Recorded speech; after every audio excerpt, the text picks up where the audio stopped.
This is something I've been waiting for a long time. And while it lands with a massive thud and sends reverberations all throughout Idaho, I am not so sure it should. If you've been following the Lori Vallow trial, you know that this is a conspiracy for murder, right? You know that she is charged with conspiring to murder that little boy of hers, JJ Vallow, and Tylee Ryan, her 16, almost 17-year-old daughter.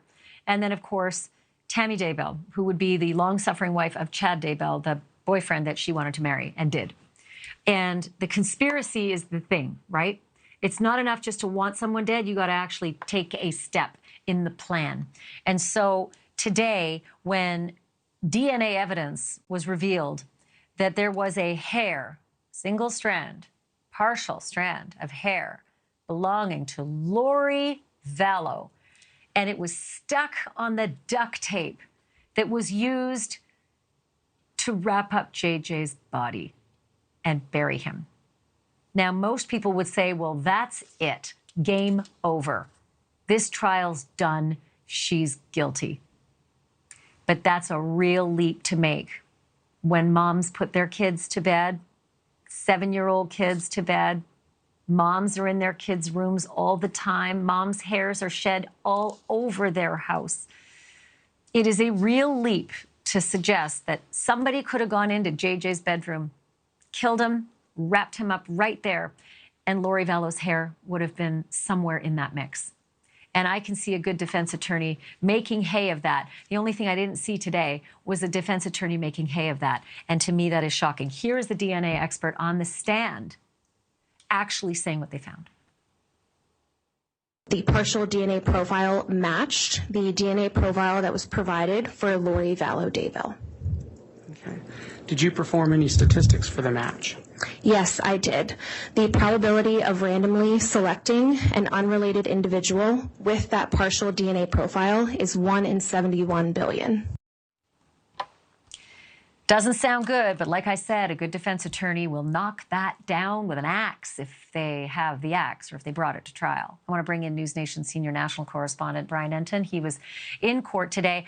I do not understand, Brian Enton, and maybe I just misunderstood all of today, why the defense attorneys didn't just go on the attack on cross-examination saying mom's hair should be all over their 7-year-old child, especially when they put them to bed every night. That didn't happen. Yeah, I wondered the same thing. And first of all, you called out the duct tape last week. I remember I was watching your show and you sort of predicted this was going to happen. And now they did confirm they found Lori's hair on the duct tape.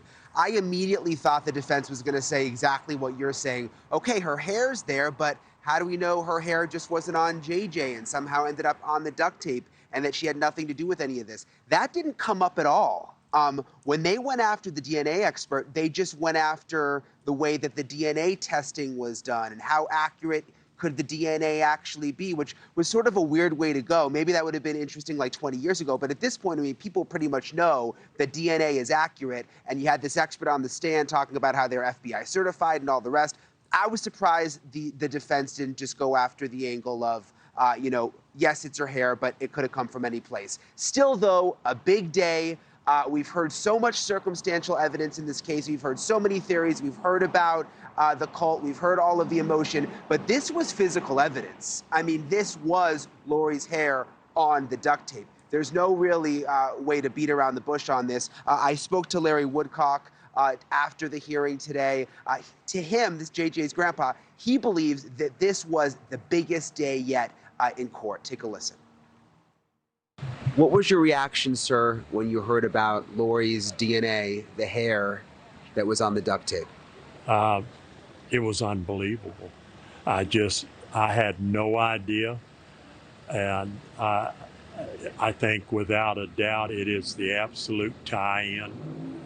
And today was, of all the days we've sat here through this, and it's been, what, over 4 weeks now. Today, to me personally, was the day that so much has been tied together, that there is nothing but a definitive answer in this as far as I am concerned. and that is guilty. And it's a trial about conspiracy, and I think without a doubt this absolutely proves conspiracy. Thank you for watching. Go to newsnationnow.com to find NewsNation on your television provider, and don't forget to click the red subscribe button below to get more of NewsNation's fact-driven, unbiased coverage.